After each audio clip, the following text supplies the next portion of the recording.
अस्सलाम वालेकुम दोस्तों, उम्मीद है सब खैरियत सां हूंदो। हमेशा वांगुरु पंहिंजनि प्यारनि सां गॾु पंहिंजी ज़िंदगियुनि खे भरपूर तरीक़े सां गुज़ारे रहिया हूंदो। दोस्तों, अॼु हिकिड़े शख़्स जी ॻाल्हि कंदासीं। हिकिड़े शख़्स खे हिकु गुमान अची वियो ऐं हिकु सोच अची वई त हू कणिक जो दाणो थी वियो आहे ऐं हुनखे अजीब क़िस्म जा फियर थियणु शुरू लॻा त जेकॾहिं मां ॿाहिरि निकिरंदुमि घर खां त मूंखे पखी खाई वेंदा ऐं मां मरी वेंदुसि हलियो ऐं ॿाहिरि निकिरणु हुन बंदि करे छॾियो ऐं हुनजी सभु एक्टिविटीज़ ख़तमु थी वियूं। त हुनजा माइट जेके हुआ ऐं हुनजा वालदेन हुआ ॾाढा परेशान थिया ऐं हुनखे डिफरेंट डॉक्टरनि खे ॾेखारियो वियो।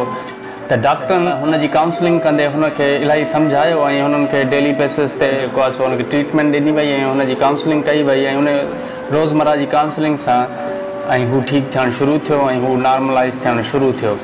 त पोइ जॾहिं हू नॉर्मल थी वियो त मिठाई खणी आयो डॉक्टरनि वटि ऐं डॉक्टरनि खे चयाईं त तव्हां सभिनी जी वॾी महिरबानी जो तव्हां मूं ते एॾी महिनत कई ऐं मूंखे ठीकु कयो ऐं हीअ तव्हांजे लाइ मिठाई आहे। ॾाढो ख़ुशि आहे। ख़ैर मिठाई ॾेई वापसि वियो। वरी 2 मिंटनि खां पोइ वापसि मोटी आयो ऐं डॉक्टरनि खे चयाईं त हाणे डॉक्टरनि चयोसि ख़ैर त आहे तूं वापसि मोटी आहीं।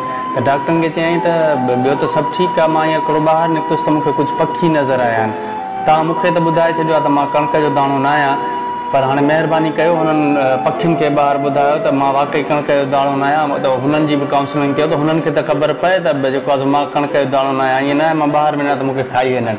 त दोस्तों, हाणे इन ॻाल्हि जो मक़सदु इहो आहे त वहम जो को इलाजु न आहे ऐं जेके असांजे ज़हननि में हिकिड़ियूं अननेसेसरी सोचूं अची थियूं वञनि ऐं उन्हनि असां सोचुनि खे पकिड़े करे वेही था रहूं ऐं उन्हनि खे पकिड़े वेही करण जे करे असांजी ज़िंदगियुनि में इलाही प्रॉब्लम्स क्रिएट थियणु शुरू थियनि था।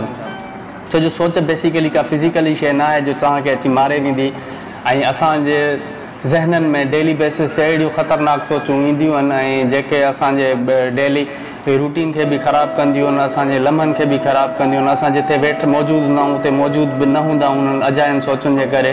त दोस्तों, असांखे खपे त इन्हनि अजायनि सोचुनि खे पंहिंजी ज़िंदगियुनि मां कढी छॾियूं। त दोस्तों, बहितरीनु ज़िंदगी गुज़ारण लाइ ऐं बहितरीनु ॾींहं गुज़ारण लाइ, बहितरीनु टाइम गुज़ारण लाइ ऐं सुठे रिज़ल्ट हासिलु करण लाइ ऐं अचीवमेंट्स हासिलु करण लाइ पाण खे पंहिंजी ज़िंदगियुनि मां ख़्वामख़्वाह जी सोचुनि खे कढणो पवंदो।